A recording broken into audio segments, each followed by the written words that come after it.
weekly and one of the premier networking authorities in Los Angeles, so we should get to it. Our first guests are Tina Hovsepian and Alex Yarijanian. Tina and Alex are the co-founders of Cardborigami. And when I first met Tina, I met her at a major pitch competition, and it was clear there was really something special here. There was something really quite amazing about what she was doing. And in 2007, she designed and built a prototype of a temporary shelter, homeless shelter, made of cardboard, and thus Cardborigami was born. Since then, Tina and Alex have built a very successful nonprofit, and in 2015, Tina was honored with the Mother of Invention Award. It was given to her by Toyota, and asked to present at Tina Brown's Women in the World Summit. And then she was also recently awarded the Muhammad Ali Humanitarian Award in the area of respect. So we're very happy to have you both with us today. Thank you. Thank you so much. Well, let me begin by just asking the first obvious question. Tell us about Cardborigami. Sure. And how did this idea come to your thought? Definitely. So, as Ron mentioned, this design for a portable shelter started during my architecture studies at USC. And the inspiration behind it was really based on me being born and raised in LA, which is the homeless capital of the US, and it's actually only getting worse. So, I constantly encountered homelessness, growing up. And in the back of my head, I always thought, why did it have to be that way, and what could I do? Usually feeling like I couldn't do much, really. But during my time at school, I was able to, based on a open-ended project, come up with this kind of temporary and portable solution. So Cardborigami is actually, right here I have a little model. As you can see, it's a very compact form when it is closed. And then it essentially opens up immediately with no assembly required to create instant space with a floor and roof and doors and even a window. And of course, they're not all this colorful, right? But the point is that there's no assembly required, and they're much better than tents because they're more durable, they're insulated, and they're recyclable. So they're good for the planet, too. Well, how is Cardborigami different from other homeless organizations?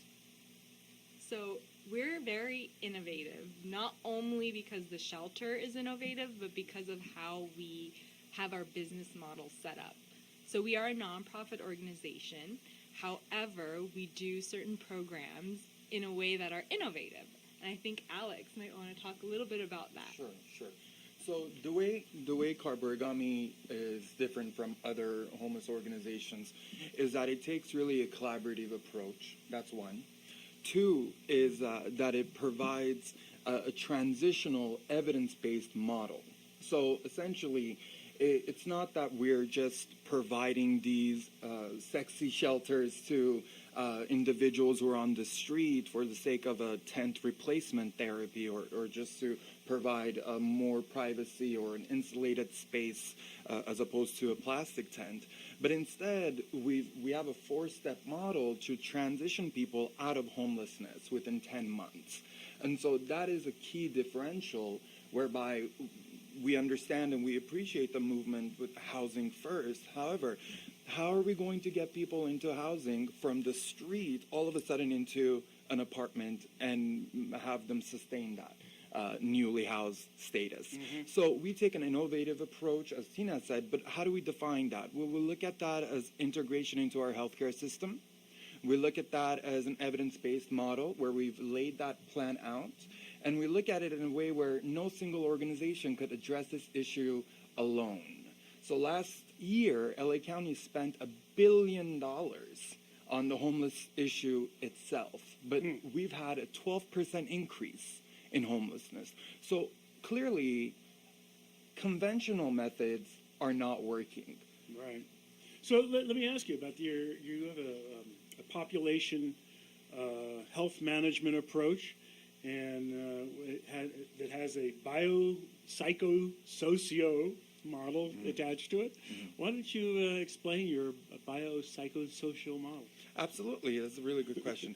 So the biopsychosocial model dictates that, or posits that you have to look at a given individual holistically. So we can't just look at them in a biological sense, or in a psychological sense, or in the social sense in a vacuum. Instead, we have to look at a holistic perspective in order to really make an impact on that individual's trajectory. So we are talking about connection to medical services, but as well as addressing comorbidities of mental health, substance abuse, as well as social and economic integration.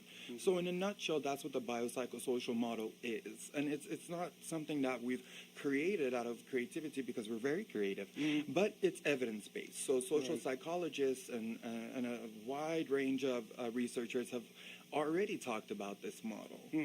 So the whole notion of social innovation is that you're creating something absolutely new and now, something that really transforms, in this case, the issue that you're trying to address. And so, where does Cardborigami play in that? Are you, how are you making this new and now to address this problem that seems to be so endemic, especially here in LA? Right.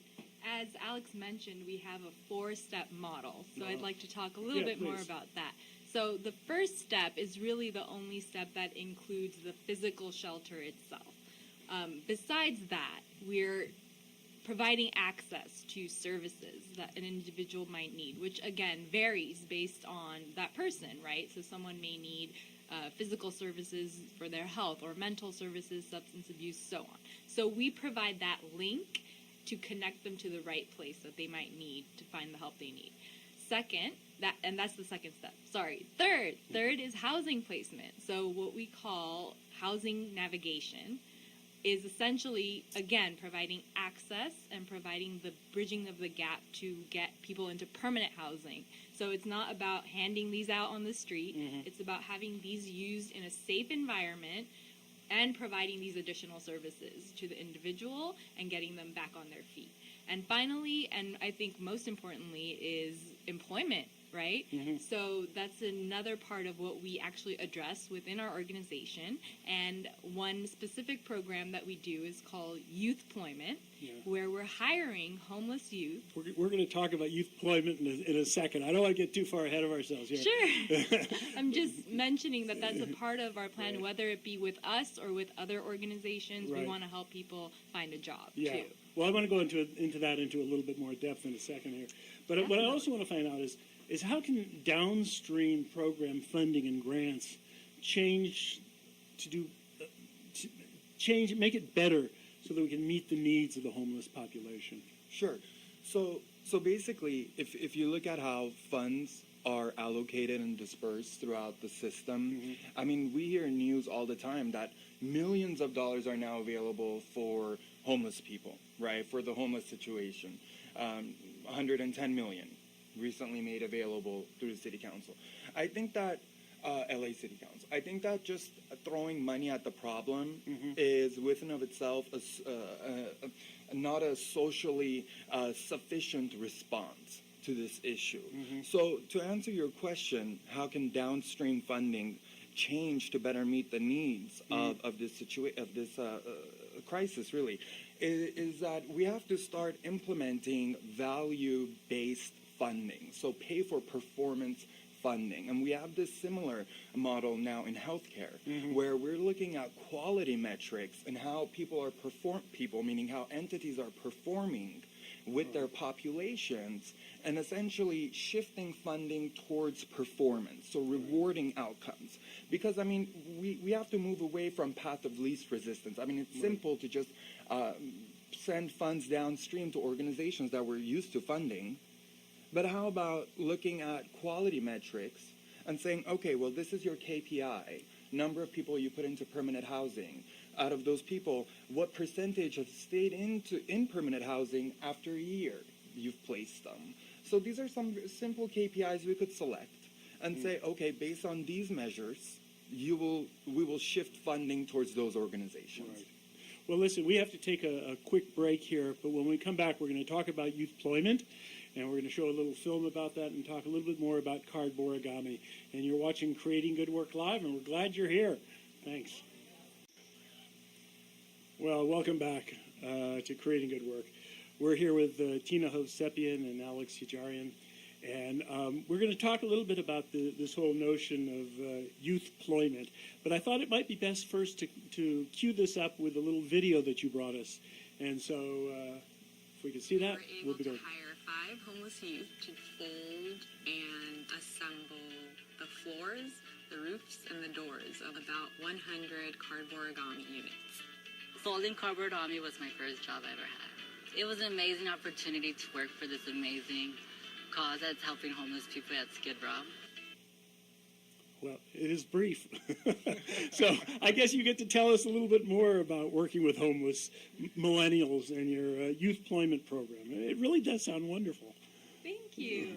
Yes, I would love to share more. So our first kind of program, pilot program you could call it, that we did, which we call YouthPloyment, so employing homeless youth, was with 5 participants, and we basically hire them for this temporary paid internship where they come work for Cardborigami and they do the initial assembly of our shelters.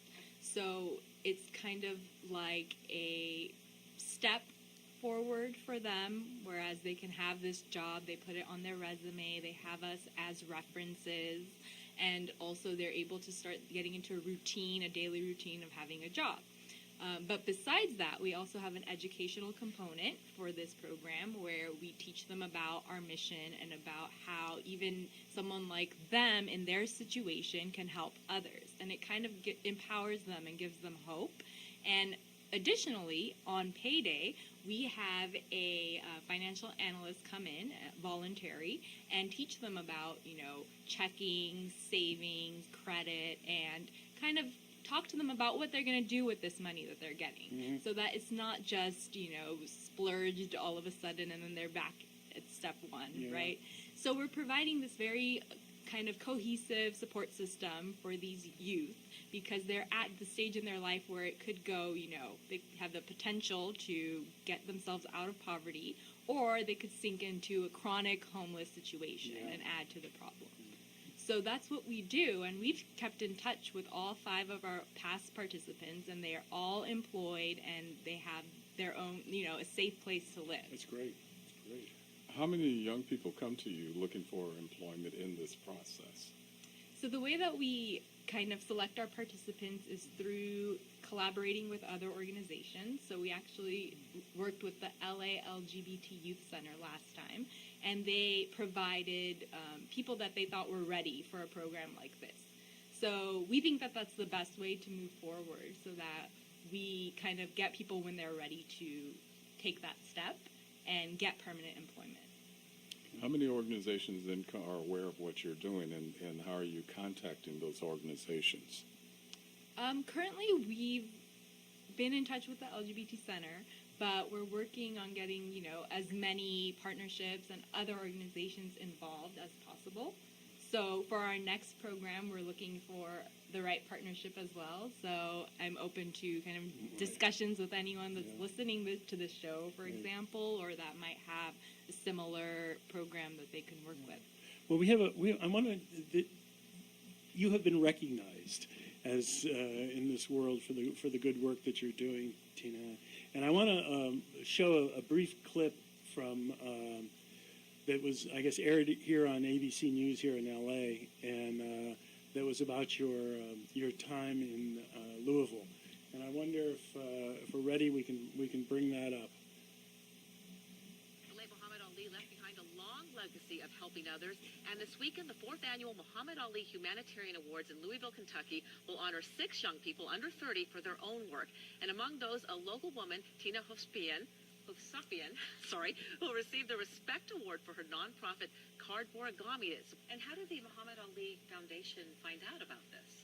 Well, actually, I was last year. I was honored as a Mother of Invention by Toyota, Nice. and that's how they found me. And they kind of reached out, and there was a nomination process. And I'm so humbled and honored to be receiving an award from them. And we're watching some of this video on the right side of your screen, and this is a really neat project, and it could do a lot because homeless problem is really a big problem. Right, and it's been getting worse lately. And one thing that we do is very unique. We actually hire homeless youth to do the initial construction of shelters.